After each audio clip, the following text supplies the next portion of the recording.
13th year, but 15 years total because we took off a few years. Right, so tell, for the people who have not been there, let's let them know, this is a very family-friendly haunt, it's skeletons, it's kind of a carnivalesque thing.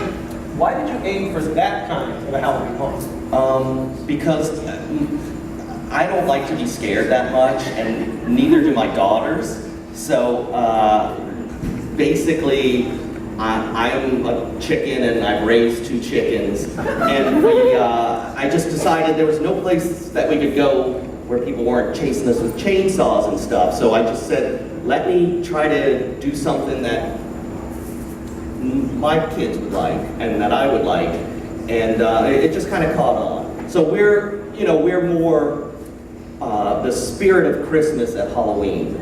We Nightmare Before Christmas. We like to just have fun rather than scare the heck out of it. Oops. So basically, you saw a niche there and you filled it. And how this got started? Somebody gave you some old plastic skeletons and you put them to good use? Well, I found some as soon as I got a house in the valley. I always said I wanted to decorate because we did that when we were kids back in New Orleans, where I'm from. And as soon as I got a house, I started looking around for decorations. I thought I would do Christmas, but then I saw these cheap skeletons at Kmart and Big Lots, and I just thought they were kind of goofy looking and that I could do something with those. And so I just bought a bunch and posed them in odd kind of single panel cartoons around the house, just to have fun. And it just started getting more elaborate each year, adding soundtracks and better lighting and, better backgrounds. I was on The Simpsons for 16 years, so I had access to some of the, best artists in the world, and some of them were around here, and I just kind of took advantage of that. I didn't mean I took advantage of you guys, but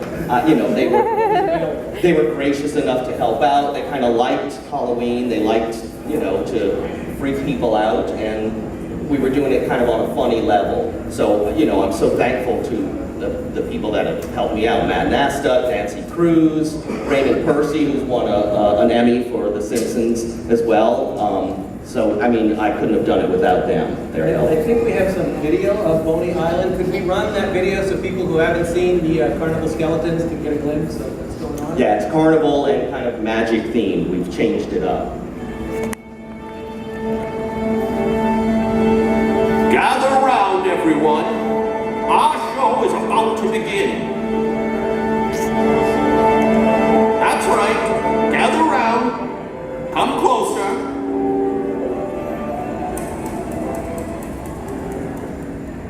Good evening, ladies and gentlemen, boys and girls. Tonight, you will see something amazing, something that defies all logic. Prepare to be awestruck as I, Maestro Maxilla the Great, present to you my fantastical, mystical, musical cauldrons. Let's get everyone involved in this one, okay?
You took off for a couple of years, and now we have this show, which is more of a Halloween magic show.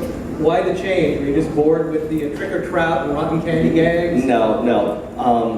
I always liked the carnival theme, and I would have probably kept it going for a while, except we had some neighbors complain, and it got annoying as hell, so I just said, all right, I'm selling everything on eBay, and I sold everything on eBay. And you know, there were a couple people that were helping me that weren't going to be able to, so I just said, that's it, we're done. And sold everything, and then 3 years later, some things happened where I thought we could bring it back, and the neighbors that complained moved after, you know, months. Unfortunately, there are some more neighbors that are just as annoying, but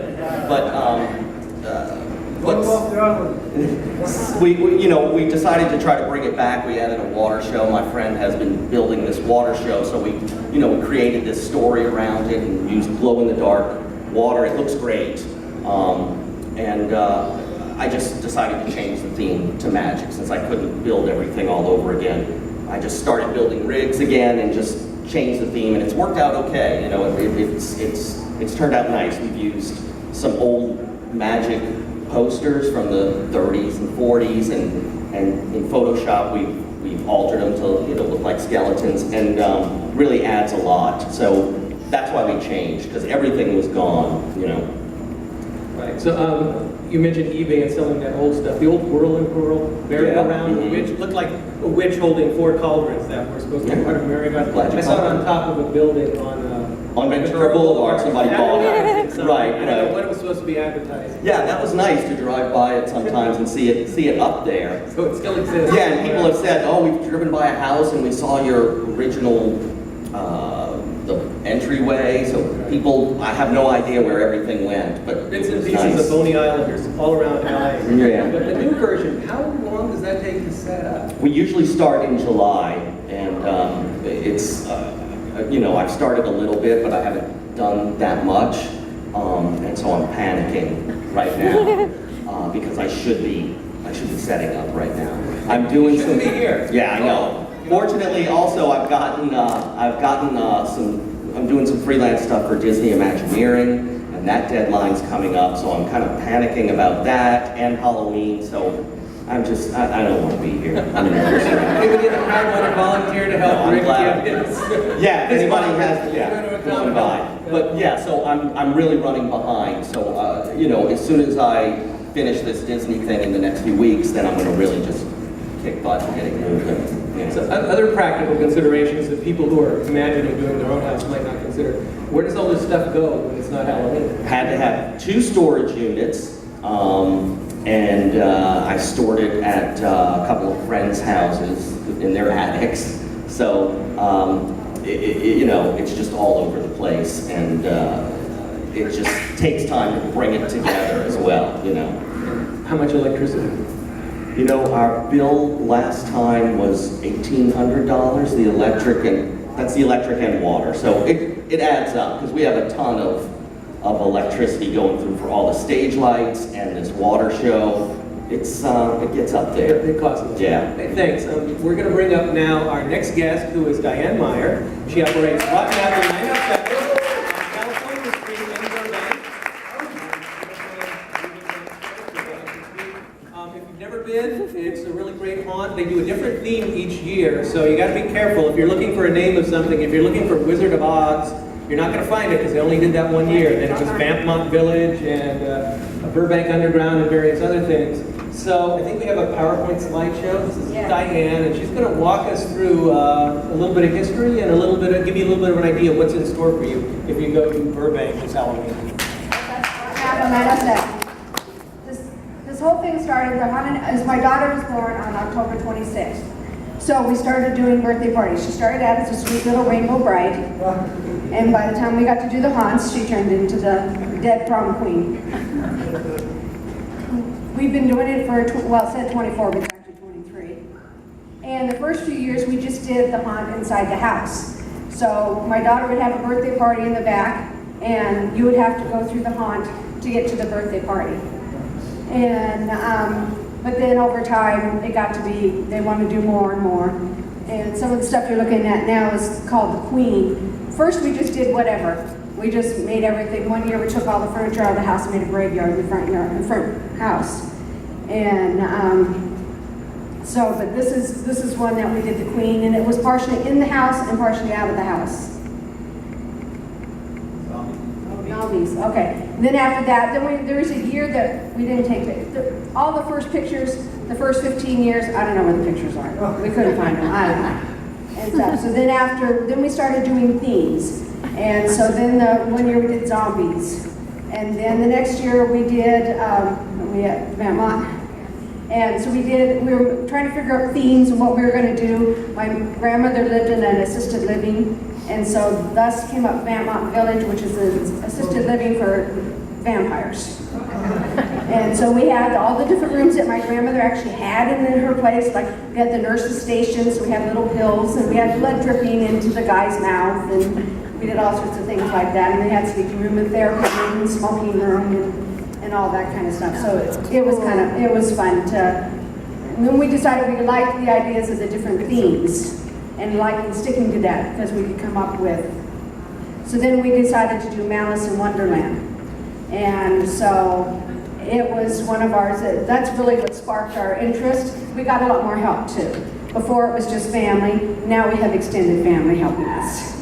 And, but Alice in Wonderland, we built the great huge tree. The tree trunk, it was all built out of paper mache.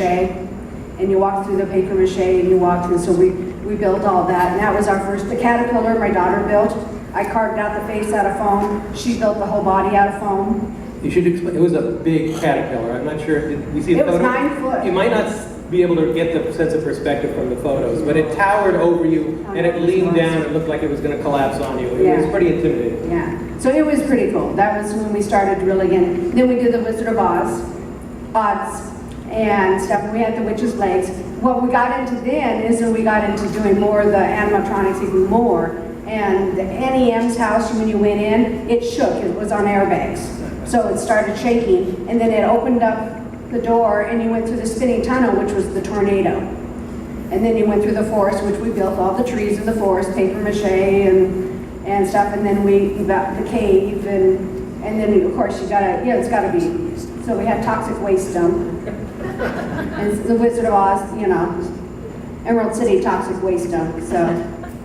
Then after that, we decided that every year it's always somehow we come up with ideas. I'm not sure how it happens. And so we decided to do Burbank Underground. So we made a replica of City Hall. The front half is Burbank City Hall. That thing goes up 25 feet in the air. In order to set it up, we wheeled it out on dollies, and it went clear across the street. And we set it up, we had people pulling it on pulleys, and it was quite spectacular. I think we should have a moment of silence for your roses flower bed, which I believe was sacrificed to make room for that huge facade. Yeah, everything. So this woman makes sacrifices to entertain you on Halloween. Yes. And so then we decided, okay, you go under Burbank, you go through Burbank, you gotta go through underground, you gotta see Disney's tomb, because his head is supposedly under Burbank someplace. And so you got to go through, and then you got to go through Lockheed because of the airport. And so then we thought, okay, how do you get back out? So, you got to go through the AMC Theater. So we went and did the AMC Theater. What are we on now? Nightmare at the Museum. So then the next one was Nightmare at the Museum. And so we had, each room was a different theme.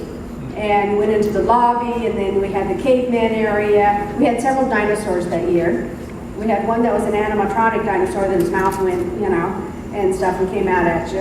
And it was cool. It was all the Egyptian room. We had, people made up of mummies. All the costumes were made by people there. None of it was stuff that we bought. It was all done. Homemade. All homemade. Yeah, there's Sam as a mummy. It was a lot of fun. Then we went to space. We decided that we needed to venture into space. Husbands always wanted to do space, DNA lab, the whole routine, so we decided to do space. They decided to build a core, because how do you get up there? You got to be transported. So they made this core, they made a round room, and with sound and lights made it vibrate. And so it took you up into space, to a space resort. You were going to the space beyond Frontier Earth, was it? And basically it was BFE. And so we had a little, and so then we had a space bar which then we had, we had the lady with playing the guitar with the three boobs, which is in some movie, I don't know what it was. That was my husband, sad to say. And, yeah, typecasting. And so then we had the sick bay and the bridge, and then in order to get out, you had to get out, so you went through the wormhole, which we brought back our spinning tunnel, and you went out through the spinning tunnel. Okay, and then that's Wellesley Manor, which is what we did last year. It's an old ghostly manor, and you go into the foyer, and that year we had to decide which way to go, which we're not going to do this next year because people took far too much time and stuff. And so then we did an upside down dining room. So the table and stuff is hung from the from the ceiling, and so you're walking on the ceiling. Table, so the whole room is upside down, which is really hard to do. Have you ever tried to set a table upside down? I'm going.